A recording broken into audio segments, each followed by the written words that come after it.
আজকের নাটক কুটে কাহার, রচনা নাসরিন মুস্তাফা, প্রযোজনা এবি সিদ্দিক। নাট্যানুষ্ঠান কুটে কাহার।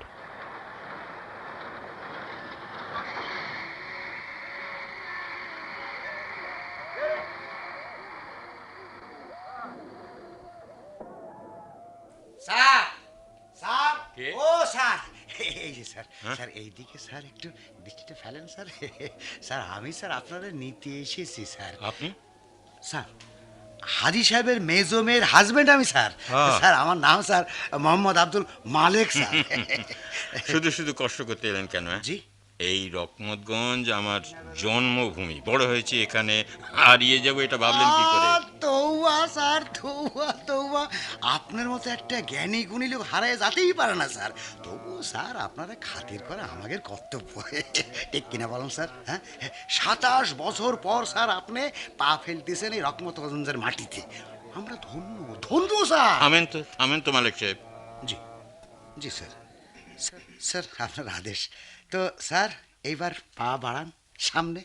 না না স্যার, আপনি দাঁড়ান স্যার, এইখানে সোজা দাঁড়ায় থাকেন। আমি বরং একটা রিক্সা ডেকে আনি। মালিক সাহেব এইটুকু পথ আমি হেঁটেই যেতে পারবো। জাতি পথে হলো দেখা কি সোনামতি ময়না রে।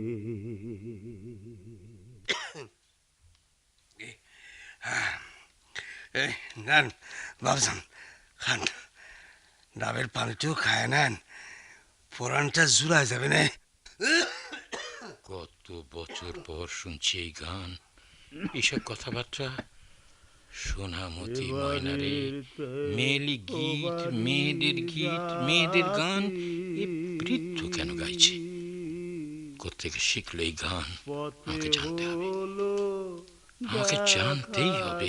স্যার হ্যাঁ? ও স্যার এই যে স্যার, স্যার ব্যাপারটা কি বলেন দিন স্যার। স্যার আপনারা বললাম সোজা একটা জায়গায় দাঁড়ায় থাকতে, আর আপনি স্যার এই ভিড়ের মধ্যে এইসব ছোট লোকের গায়ে ছোঁয়া লাগতেছে।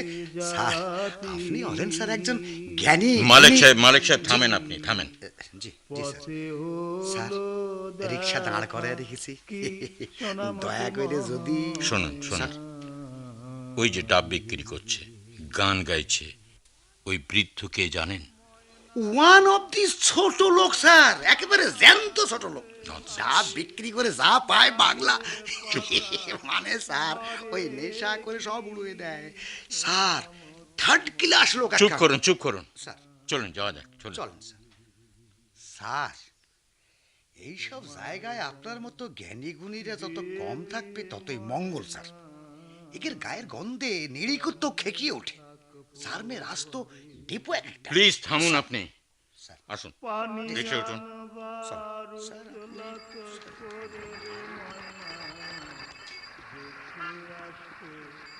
কত বছর পর মনটা জুড়িয়ে গেল আমার।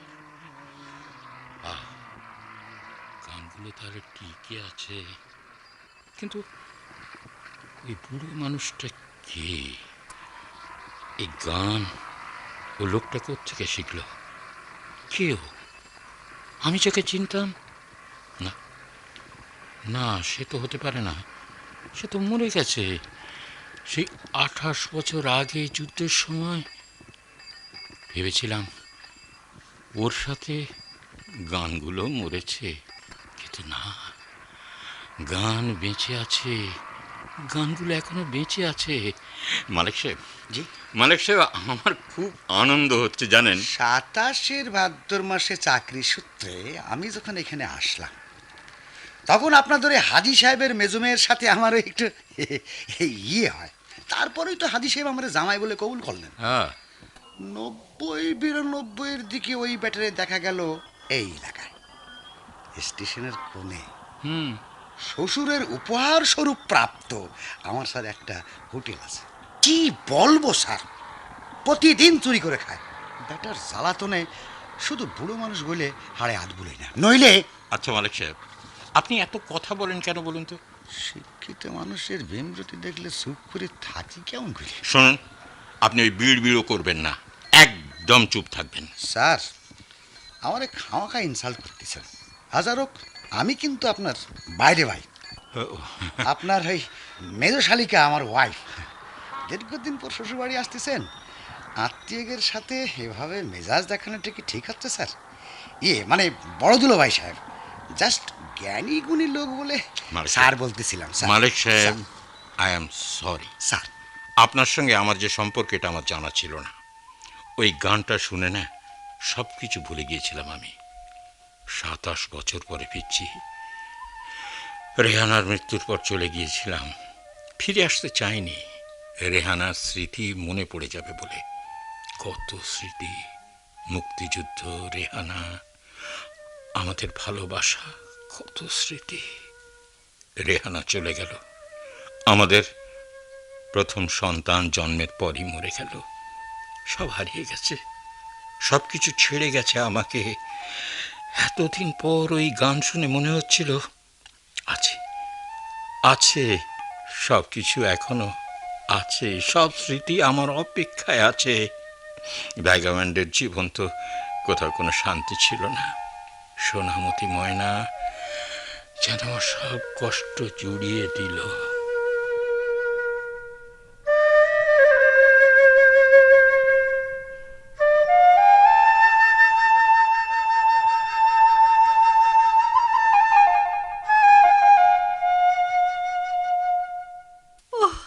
আমার যে কি খুশি লাগতেছে দুলাভাইরে দেখে। কত বছর পর দেখলাম। আহ্লাদের ফোয়ারা ছুটতেছে। বাড়ির মধ্যে যে আমি একটা মানুষ, বিকেলে নাস্তার যে এখনো পাই নাই, তা কি কারো খেয়াল আছে? নিজের ওয়াইফের বিহেভ দেখে তো আমার আক্কেল গুড়ুমাবার জোগাড়। তুমি কি গো, তোমার মনটা তো ছোট কেন? বাজে কথা বলবা না, আমিও কিন্তু এই বাড়ির জামাই। হ্যাঁ, তবে ঘর জামাই। দিনের এতে 24 ঘন্টা তোমার এই মুখখানা চোখে পড়ে। আজ 12 বছর ধরে দেখতেছি তোমারে। আর ওই মানুষটা 27 বছর পর এসে। তুমি যে এমন হিংসুক, এইটা তো আমার জানা ছিল না কুকুর বাপ। আমারও জানা ছিল না যে আমারে দেখতে দেখতে তুমি বিরক্ত হয়ে গেছো, পাইনসে লাগতেছে আমারে। আমি বাবু যাচ্ছি। হ্যাঁ? সামান্য সময়ের জন্য এসে মানুষটা, সুন্দর পরেই নাকি চলে যাবে। একদিন না হয় একটু অনিয়ম হলেই সহ্য করো না কেন কুকুর বাপ, লক্ষ্মীটি। আমার ঘর জ্বলে যাচ্ছে। শালিকাগিরি দেখাচ্ছে দুলাভাইয়ের সাথে। আরে চলে গেল, হাজবেন্ডকে একা ফেলে রেখে চলে গেল। ঘর জমাই বলে কি আমি অতটাই অবহেলার পাত্র? আবার বলে লক্ষ্মীটি। মনে হচ্ছিল না, আমার কিচ্ছু মনে হচ্ছিল না। শ্বশুরের মেয়ের দাপট দেখবার কপাল নিয়ে এসেছি। ও মেজো দুলাভাই, এখানে বসে আছেন কেন একলা একলা? একদিন তো শুধু দুলোভাই বলতে, আজ আবার লেজ জুটিয়েছে দেখছি। লেজ তো পেছনে থাকে, আমি তো মাথা জুটালাম। সব কিছু এত দেরিতে বোঝেন আপনি? আপনার ব্রেনের খানিকটা অংশে সম্ভবত মরিচা পড়েছে, ওয়াশ করে নিন দুলাভাই। ও তাই বলো? জ্ঞানী গুণের পদার্পণ ঘটেছে বাড়িতে, আর অমনি আমি তুচ্ছ হয়ে গেলাম। এতদিন তো ধুলোবাই করে পাগল হয়ে যেত শালিকা। ভালো ভালো উন্নতি দেখছি। এই নিন, চা নাস্তা খান, আর এই গ্লাসের পানিটা মাথায় ঢালেন। আমি এখন যাই। খোদা, সবই তোমার নীলে। সে কি, তুমি দেখছি কিছু খাও নাই কুকুর বাপ? কি গো, গলা দিয়া নামতেছে না? থামো থামো, চোখ রাঙায়ও না। সত্যি কইরা কত দেখি, অত রেগেছো কেন? না, রাখবো না। স্টেশনে কিরাম বিহেভ করেছে আমার সাথে ওই লোকটা, তা তুমি যদি জানতে। আচ্ছা, আত্মীয় বলে কোনো সম্মান দেয়নি আমার। সে তুমি নিজের ওয়াইফ হয়ে যদি তা না বোঝো তো আর বুঝবে কেডা? ওইসে ওইসে, এখন উঠো, বৈঠকখানায় বাপজান ডাকতেছে তোমারে। উঠো উঠো উঠো, আসো। তুমি এখন চলে যাবা জামাই? বিয়ের দাওয়াত তোমার, 2-4 দিন খাবা দাবা। জি, আমি পরে আবার আসবো। দেখো বাবা, আমি বুড়ো হয়েছি। আমার মাইয়েটা দুনিয়া ছাড়লো। তার মা সেই শোকে খালি অভিশাপ দিত আমারে। তারপর সেও একদিন চলে গেল। বাবা, বুড়ো মানুষটারে অবহেলা করো না। যা হওয়ার তা তো হয়েছেই। ওসব নিয়ে আপনি ভাববেন না, আমি কোনো কথাই মনে রাখিনি। তাছাড়া বেলালের একমাত্র মায়ের বিয়ে। বিয়ের দিন আমি আসবো। ভাই, এইটা কি বলতেছো? চন্দন আমার বিয়ে, তোমারে চিঠি লেখার কথা ওই সবচেয়ে আগে বলেছিল। আমি চন্দনার মা। ভাইজান, থাকেন আপনি, আমাদের কষ্টটা দেখবেন না? আমার মেয়েটার এত বড় আনন্দের সময়। দুলা ভাই, কত আমোদ ফুর্তি করবো ভাবিছি, আপনি চলে গেলে সব আনন্দ তো মাটি হয়ে যাবে না। ও কুকুর বাপ, তুমি কিছু বলতেছো না কেন, বলো না। যাবেন না, থাকেন। তাছাড়া এখন আপনি কোথায় যাবার প্ল্যান করেছেন একটু বলেন তো। মানে আকবরের ছেলের সাথে চন্দনার বিয়ে ঠিক হয়েছে, আমি খুব খুশি হয়েছি কথাটা শুনে। আকবরের বাড়িটা একবার ঘুরে আসি। রাত্রিটা অন্তত থাইকে যাও বাবা, বৌসিরা নানান রকম রান্নার আয়োজন করতেছে। অসম্ভব, এখানে রাত কাটানোর কথা আমি ভাবতেই পারি না। এইখানেই রেহানা ছিল, এখন নেই। রেহানাকে মনে করতে চাই না, আমি কিছুতেই মনে করতে চাই না। আচ্ছা, আপনার মনে পড়ে যুদ্ধের সময়কার কথা? এক রাতে আপনি জানলেন রেহানা যাকে বিয়ে করেছে তার বাপ আপনার বাড়িতে মাছ যোগান দিত। বাবা, জামাই বাবা, ভুলে যাও সব। কিভাবে ভুলি আমি? আজকে চন্দনার বিয়ে দিচ্ছেন, আমার রেহানা বেঁচে থাকলে, আমার সন্তানটা বেঁচে থাকলে আমি হয়তো আজকের মতো ঘর সাজাতাম, বিয়ে দিতাম, হাঁটতাম। বলা যায় না, কিচ্ছু ভুলতে পারি না আমি, কিচ্ছু না। ও বাবজান, দুলা ভাই তো চলে গেল। আরে ওনার বড় জেদ হয়েছে, যেতে দাও। যাক, সব যখন গেছে তখন তারে আর কি দিয়ে ধরে রাখে।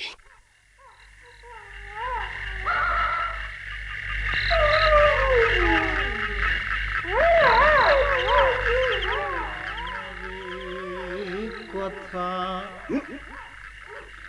আমার মরণ লাগে ব্যথা,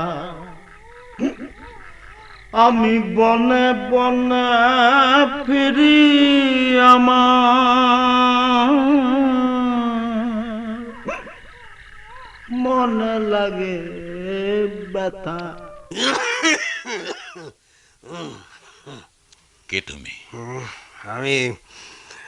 আমি তো কালা কেষ্ট, চেনো না আমারে? ওপার বসে বাজাও বাঁশি, এপার বসে শুনি।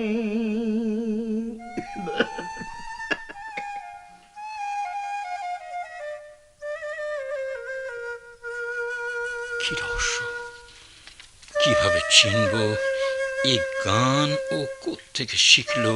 আমি কিভাবে জানবো কথাটা? কিভাবে?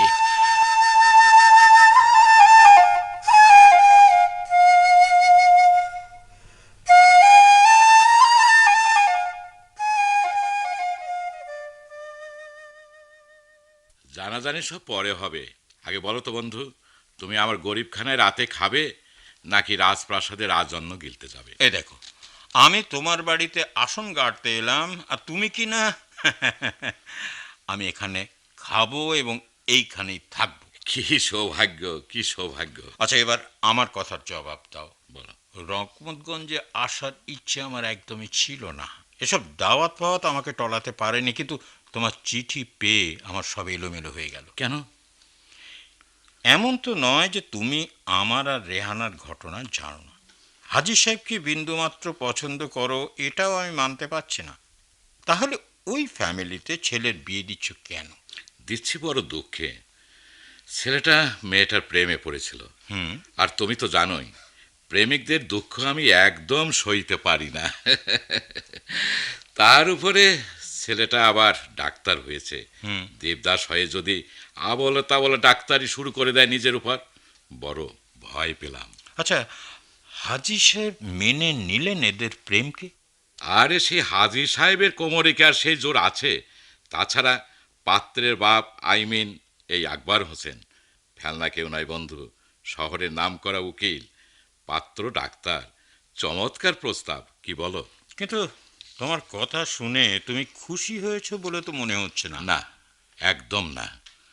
বুকের ভিতরটা আছড়ে কামড়ে ক্ষত বিক্ষত করে ফেলছে একটা মানুষ। আকবর, শখত শখত এখানে একটা নাটক হচ্ছে, ভয়াবহ নিষ্ঠুর একটা নাটক। বিবেকের কাছ থেকে শান্তি পাচ্ছি না। এই নাটকে অংশ নিতে একদম ইচ্ছে করছে না আমার। কি হয়েছে আমাকে সব খুলে বলো তো। আগে হাত মুখ ধো, খাওয়া দাওয়া করো, তারপর সব বলবো তোমাকে। একমাত্র তোমাকেই আমি বলতে পারি সব কথা। বাড়িটা তো ভালোই বানিয়েছো, আর তোমার ছেলে রতন চমৎকার ছেলে। তাই? এখানে এসে দুঃখের স্মৃতি যেমন মনে পড়েছে, তেমনি কিছু কিছু যে ভালো লাগছে না তা নয়। কিন্তু কতদিনের ছুটি পেয়েছো ভার্সিটি থেকে? 1 সপ্তাহ। 1 সপ্তাহ! এত বছর একটানা ছাত্র পড়িয়ে এই প্রথম ছুটি নিলাম আমি। ভাগ্যিস এখানে এসেছিলাম। ভাগ্যিস বলছো যে? সোনামতি ময়না রে, জান আকবর, ভুল ভেবেছিলাম আমি। ভেবেছিলাম সেই পুটি সর্দারকে, অর্থাৎ লোকে যাকে কুটে কাহার বলতো, তাকে সবাই ভুলে গেছে। কিন্তু জানো, স্টেশনে নেমে শুনলাম এক বুড়ো ডাবওয়ালার কণ্ঠে তার গান। আকবর, মনে পড়ে তোমার কাহারকে? সেই যে গান পাগল মানুষটা, আহা কি চমৎকার গলা ছিল তার। এই যে আপনারা এখানে, মা আমাকে দিয়ে পান পাঠালেন। খাওয়ার পরে পান খাওয়া নাকি ভালো। ডাক্তারের মা তো, তাই সারাক্ষণই ডাক্তারি করছে, এমনকি আমার উপর। এই শোনো, তোমাকে না আমার খুব ভালো লেগেছে। আচ্ছা, আজকালকার ছেলেরা তো হাসতেই জানে না, সারাক্ষণ টেনশন আর ফ্রাস্ট্রেশনে ভুগছে। তোমার প্রাণখোলা হাসি দেখে আমি সত্যিই মুগ্ধ হয়েছি। আপনি বলছেন? অথচ এই হাসির জন্য মা কি বলে জানেন? পুরুষ মানুষদের নাকি রাগী আর গম্ভীর হতে হয়। তাই?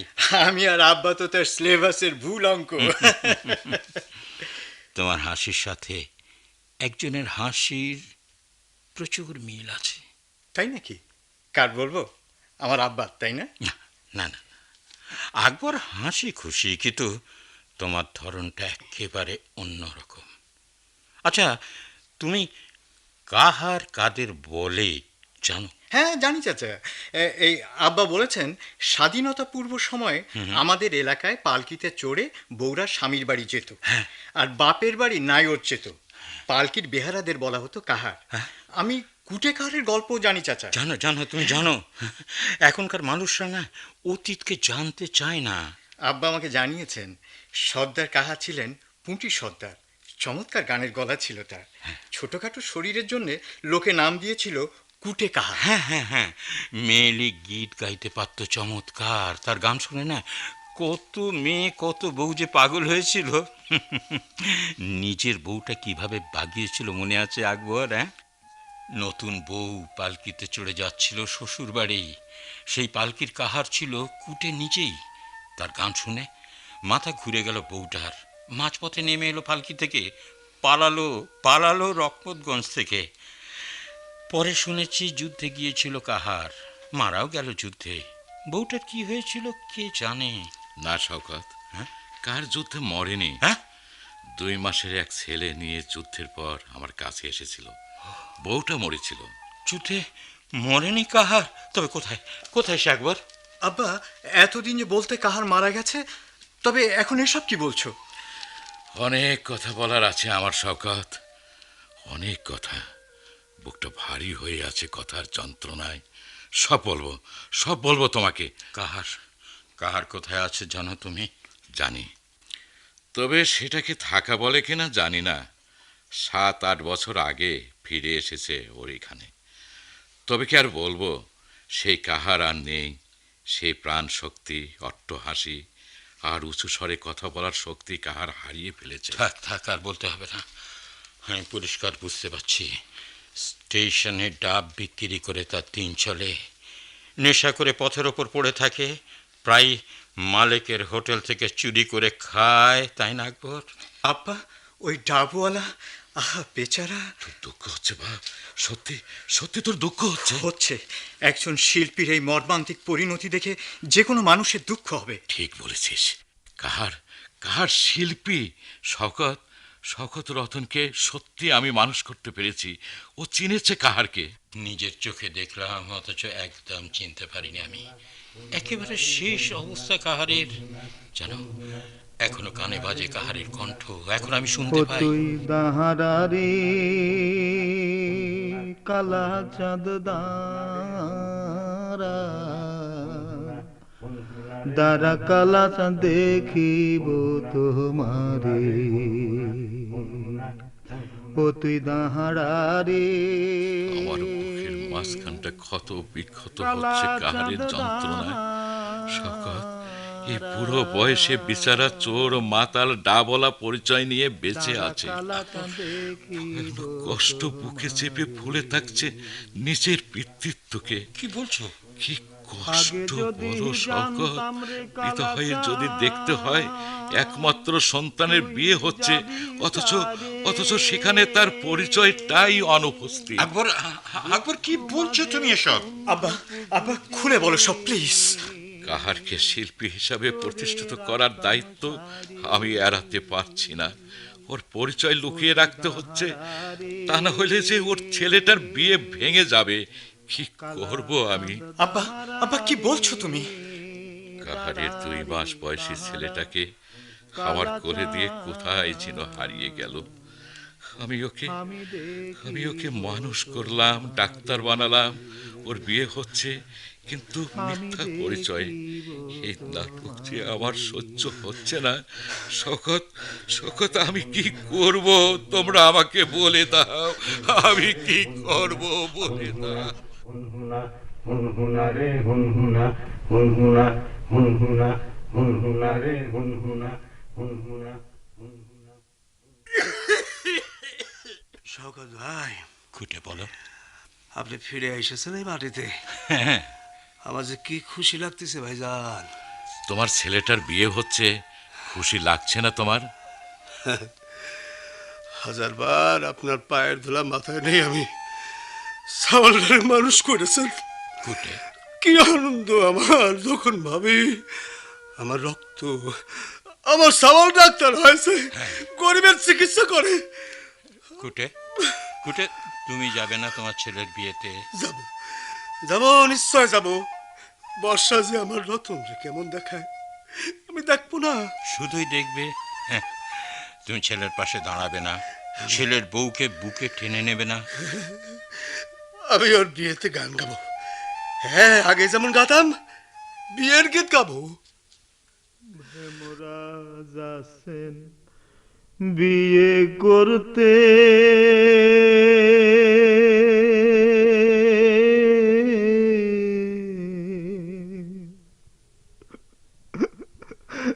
ফুলের নাস্তা ধইরে রে,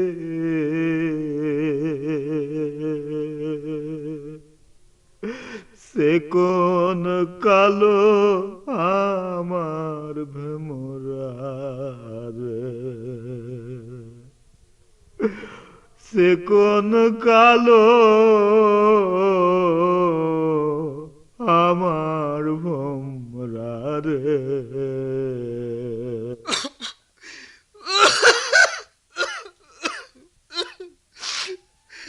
এমন হইল কেন ভাইজান? এমন হইল কেন বলতে পারেন? সকিনা মূল্য, তার বিচার হলো না। আমারে ভুলে গেছে লোকেরা। পালকি নাই, গান নাই, আমাদের গান নাই, মাটির গান নাই। বুক ফাইটে যায় গো ভাইজান। গান ছাড়া কি কাহার বাসে?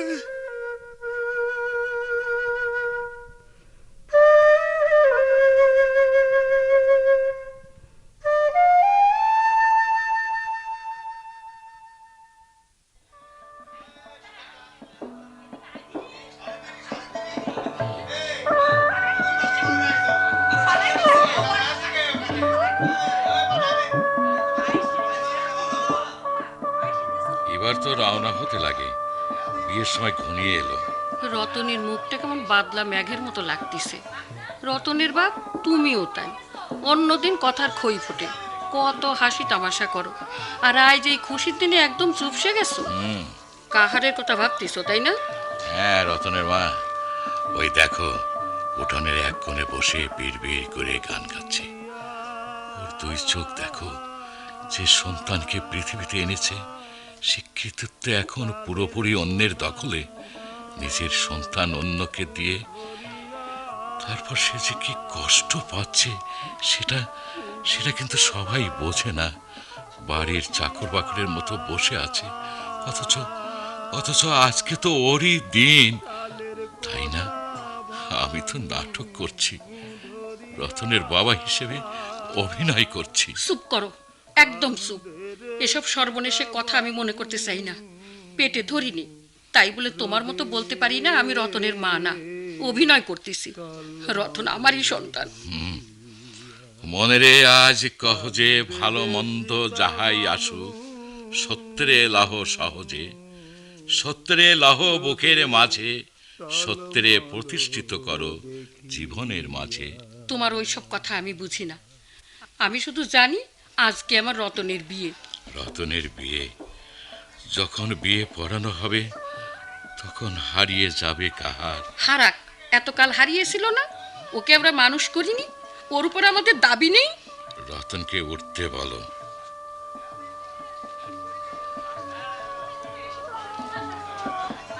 বাপজান, বাপ, ডাক্তার সাহেব, আমি আপনারে খুব সুন্দর লাগতেছে। একদম রাজপুত্রের মতো মনে হচ্ছে, ফুলকুমার মনে হচ্ছে। আপনি আপনার জন্যে পাজামা পাঞ্জাবি কেনা হয়েছে, ওটা পরে নিন। এই ছেঁড়া গামছাটা নামান কাঁধ থেকে। যে যে আমি চলো কাহার, রওনা হই আমরা। যে যে যে শুভ কাজে দেরি করতে নাই, চলেন। এইভাবে এই ছেঁড়া গামছা, ছেঁড়া লুঙ্গি, খালি গা, এইভাবে কেন কেন ডাক্তার সাহেব, অসুবিধে তো নেই। আমি এক ছোট লোক, ডাবলা, এইটাই তোমার পরনে থাকা উচিত। রতন, কাহারের পোশাক তোমার কাছে এত প্রয়োজনীয় হয়ে উঠল কেন হঠাৎ? বরযাত্রী বেশে হতচ্ছিন্ন গরিব মানুষটাকে মানাচ্ছে না বুঝি? কাহার তবে থাক, এখানেই থাক। না, থাকবে না, আমার পাশে পাশে হাঁটবে। ঠিক বলেছ তোমরা। কাহারের আবার পোশাক কি? শিল্পীর অন্য পরিচয় নিয়ে কি হবে? শিল্পী তো শিল্পী, যেমন যেমন বাপ হচ্ছে বাপ, আর কোনো পরিচয় লাগে না, সে শুধুই বাপ। আপনাকে পাশে থাকতে পারবো না, আমি তো ছোট লোক। যখন খাওয়া দাওয়া হবে না তখন টুপ করে ঢুকে বলবা না, খাইয়ে দাই চলে আসবো না। এত বড় অসম্মান তুমি নিজেকে করো না। তুমি যাবে, আমাদের সাথেই যাবে, না হয় কেউ জানবে না তুমি কে। তাতে কি, আজকের দিনে ছেলের পাশে না থাকলে ছেলেটা যে কষ্ট পাবে।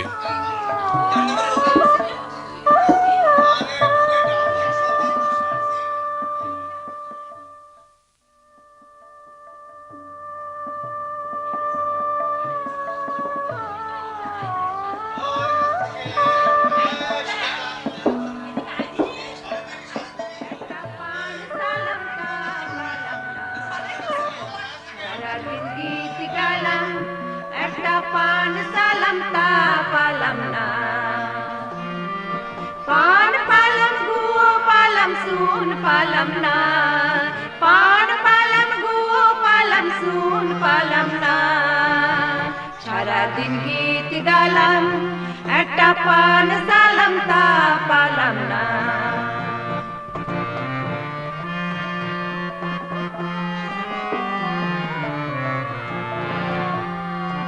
বরের মারে বাজার নাও, পান কিনা না দাও। বরের মারে বাজার দাও, পান কিনা না দাও। অসল বলে নিল না, পান কিনা হলো না। অসল বলে নিল না, পান কিনা হলো না। একটা পান সালাম তা পালাম না। রোনা, একটা পান ও কুকুরমা, দেখেছো কাণ্ডখানা? ঠিক তোমাদের বড় দুলোভাই ব্যক্তিটির কর্ম। আবার কি হলো? আরে মাতাল কাহারে নিয়ে বর বিয়ে করতে এসেছে। বাড়ির কোনো প্রেস্টিজ নেই। জ্ঞানী গুণী লোকটা এত বছর পর এমন প্রতিশোধ নিতেছে। ইয়েস, প্রতিশোধ। প্রতিশোধ নিতেছে বড় দুলাভাই? সে কি কথা? ও কুকুরমা, শুনেছো? ওই যে বর উঠে এসেছে আসন ছেড়ে। ইয়ে, ও সোহানাবু, রতন চন্দনার ঘরে গেছে। কিরকম সব গন্ডগোল হয়ে যাচ্ছে মনে হচ্ছে। এখন কি হবে? রতন চন্দনার ঘরে খিলেটেছে। ও মেয়েরে বিয়ে করবে না, খেতি করবে। বললাম না, সব সাজানো, সব প্রতিশোধের খেলা। ও মেজো জামাই, কি হচ্ছে? কিছুই তো বুঝতে পারতেছি না। তুমি যাও না গো ভাই ওইদিকে, দরজা খুলতে বলো। বিয়ে পড়ানো হয়নি, বর ঝড়ের বেগে গিয়ে ঢুকেছে কোণের ঘরে। ব্যাপারটা তো বুঝতেছি না।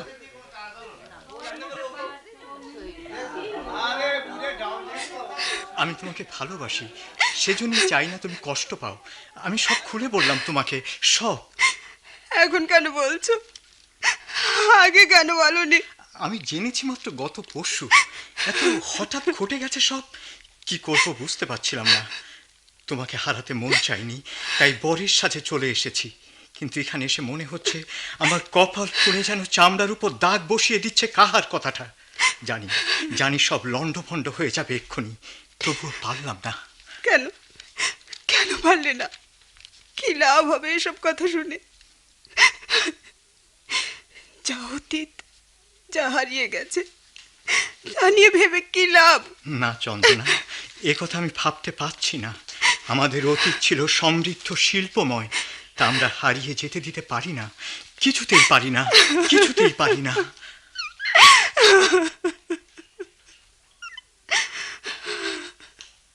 শওকত, বিয়েটা ভেঙে যাচ্ছে। দুঃখ করো না, যা সত্যি তা মেনে নেওয়াতে কোনো কলঙ্ক নেই। দুঃখ নয়, বরং আমার আনন্দ হচ্ছে। মনে হচ্ছে একটা বিশাল বোঝা নেমে গেছে আমার বুকের উপর থেকে। আমার সাথে রাখ পারি ছোট লোকের বংশ। আশ্চর্য, আমি তো ভেবেছিলাম হাজি সাহেব বুড়ো বয়সে অনুতপ্ত হয়েছে। এখন দেখছি ঠিক তেমনটি আছে। অহংকারী, বদমেজাজি, সেই অসহ্য মানুষটা। এসব শেকড়ের দোষ, কাটে না, কিছুতেই না। আমার মান সম্মান ধুলোয় লুটাই দিতে আমি দেব না। ছোট লোক, কাহারের জাত, কাহারের ছেলের সাথে আমার নাতনির বিয়ে হবে? সি সি সি। থামুন, আমি কাহারের ছেলে। এর চেয়ে গর্বের কিছু অন্তত আমার কাছে নেই। আমি একজন শিল্পীর ছেলে। এই বাংলাদেশের মাটির গন্ধ আছে আমার গায়ে। ফাটিয়ালি ভাওয়াইয়া আমাদের সম্পদ, কাহারের কান আমাদের কান। সেই গান ভুলে গেলে আমাদের ক্ষতি, আমাদের সম্পদ হারিয়ে যাবে। আমরা চুপচাপ দাঁড়িয়ে থাকবো, এ তো হয় না। বক্তিমে বন্ধ কইরে ভাগ আমার বাড়িতে। কোনোদিন আর এই মুখো হবিনি। ছোট লোক, কাহারের জাত, কোনহানকার। থামুন তো হাজি সাহেব। বাপ দাদার ফেলে যাওয়া পয়সার দাপট দেখিয়ে গেলেন সারা জীবন, নিজে কিছু করতে কি পেরেছেন? মানুষের চেহারা নিয়ে জন্মালেই মানুষ হয় না। যার নিজস্ব কিছু অর্জন আছে সেই তো মানুষ। কাহারের অর্জন তার কণ্ঠ, তার গান। হাজারটা কোটিপতি কোনো দিনই সমান হবে না একজন আব্বাসউদ্দিন কিংবা আব্দুল আলিমের। মানুষের ভালোবাসা পাওয়া চাই, হ্যাঁ, সেই ভালোবাসাই হচ্ছে বড় কথা। হাজি সাহেব এসব কথা জানবেন কোত্থেকে? কুটে কাহারের সমান হতে পারেননি হাজি সাহেব, ঠিক না? চন্দনা, ঠিক বলেছেন আপনারা। লালন ফকির, হাসন রাজার দেশ আমাদের। আমরা কথায় কথায় কবিতা বলি, গান গেয়ে গেয়ে কাঁদি। আমরা আমরা বাঙালি। আমরা ভুলে যাচ্ছি আমাদেরকে। কাউকে না কাউকে তো মনে করিয়ে দেবার দায়িত্বটা নিতে হয়।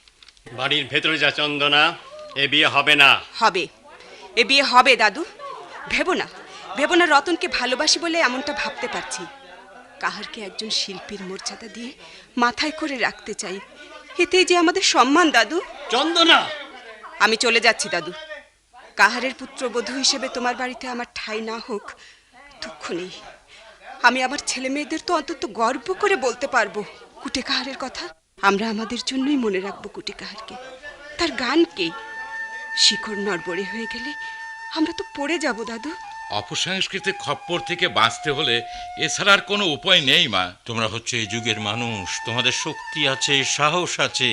এ দায়িত্ব তো তোমাদেরই নিতে হবে। আমি মুখ্য সূক্ষ্ম মানুষ, আপনাকে সব কথা আমি বুঝতে পারি না। তো যে সম্মান আমারে আপনারা দিলেন, এ সম্মান তোমার প্রাপ্য। এতগুলান বছর পর কি লাভ এই সম্মান পাই?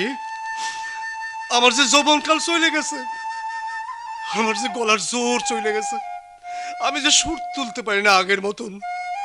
আল্লাহ রে, ফিরাইয়া দে তুই আমার সেই দিনগুলান, ফিরাইয়া দে। এই বুড়া ঘোড়া দিয়ে আমি কি করুম, তুই কয়া দে। আপনি গানগুলো শেখাবেন এখানকার মানুষদের, যাদের কথায় সুর আছে, শক্তি আছে। তারা শিখে নেবে আপনার গান। কি লাভ, কি লাভ? লাভ আছে, অবশ্যই আছে। এদেশের 90% মানুষ ওই হাজি সাহেবের দৃষ্টিতে ছোট লোক। তারা তো বড় লোকই ভাষা বুঝতে পারে না, তারা বুঝবে তাদের ভাষা, তাদের গান।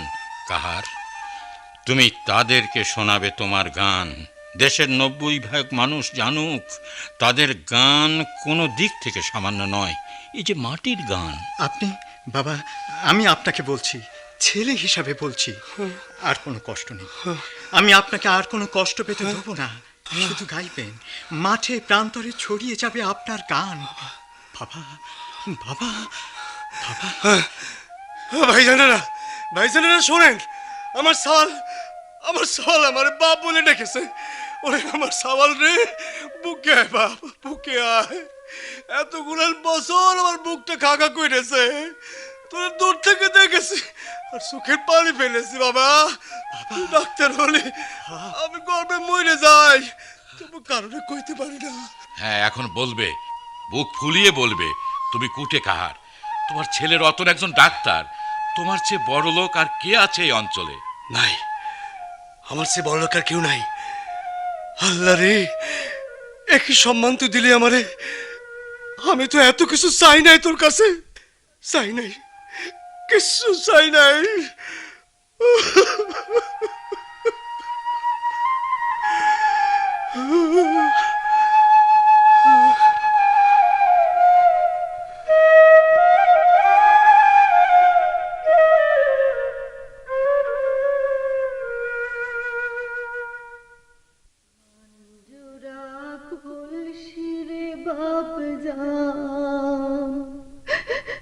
পাতাল পুরা পানি কেমন করে তুলবো রে বাপ জান, ওই পাতালের পানি রে। আসমান জোড়া কলসির বাপ জান, তুমি খাইছো পনের টাকা বাবজান, আমি তুলবো পানি কিনারে, আমি তুলবো পানি।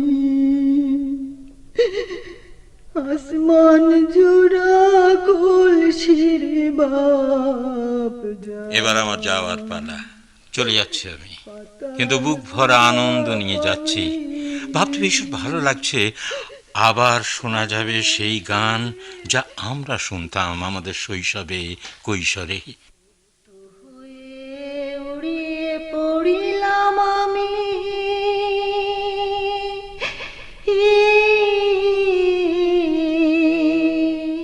আমার অবাক লাগছে ভাবতে, মেয়েদের এই দুঃখের গানগুলো কুটেকার কেন গায়? কি মুশকিল আকবর, দুঃখের আবার নারী পুরুষ কি? কুটে কাহারের নিজের জীবনটা কি কম দুঃখের? তোমার জীবনটা কি কম দুঃখের? আমি কি দুঃখ পাইনি? সামাজিক কারণে মেয়েরা দুঃখ পায় বেশি, তাদের সংখ্যাটাও কিন্তু ভয়াবহ রকমের বেশি। কুটে কাহার একজন পুরুষ হিসেবে মেয়েদের গানগুলো গেয়ে সহমর্মিতা দেখিয়েছে। যাই বলো না কেন, এইসব দুঃখ তো একা একা মুছে যাবার নয়, মেয়েদের পাশাপাশি পুরুষদের এগিয়ে আসতে হবে। বাপ জননীর কোলে বাপ কেমন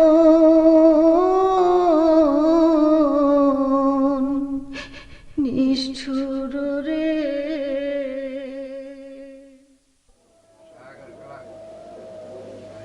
এবার তো বিদায়ের পালা, আর ডুব দিয়ে থেকো না ভাই, মাঝে মাঝে এসো। আর না এসে থাকতে তো পারবো না, ঠিকই আসবো, দেখো। আসি বন্ধু, আবার দেখা হবে। সেই আশাতেই রইলাম।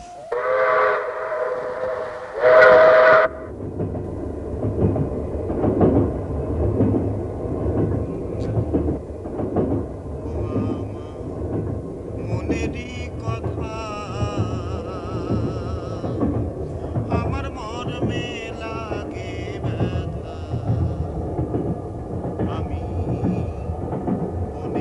এতক্ষণ কুটে কাহার নাটকের অভিনয় শুনলেন। বিভিন্ন চরিত্রে অভিনয় করেছেন সিরাজুল ইসলাম, সরকার মমতাজ উদ্দিন, নাজমুল হুদা, গোলাম হাবিবুর রহমান, রেখা আহমেদ, আখতারি বেগম ডলি, আলফাজ উদ্দিন আহমেদ, হাসনাত জাহান মুনিরা, শাহিনা আক্তার কাজল, সৈয়দ মহিদুল ইসলাম, জাহানারা আহমেদ ও খায়রুল আলম সবুজ। সঙ্গীতাংশে রবীন্দ্রনাথ সরকার, বাঁশিতে আনন্দমোহন রায়, শব্দগ্রহণ ও সম্পাদনা ইমদাদুল হক। নাটকটি প্রযোজনা করেছেন এবি সিদ্দিক।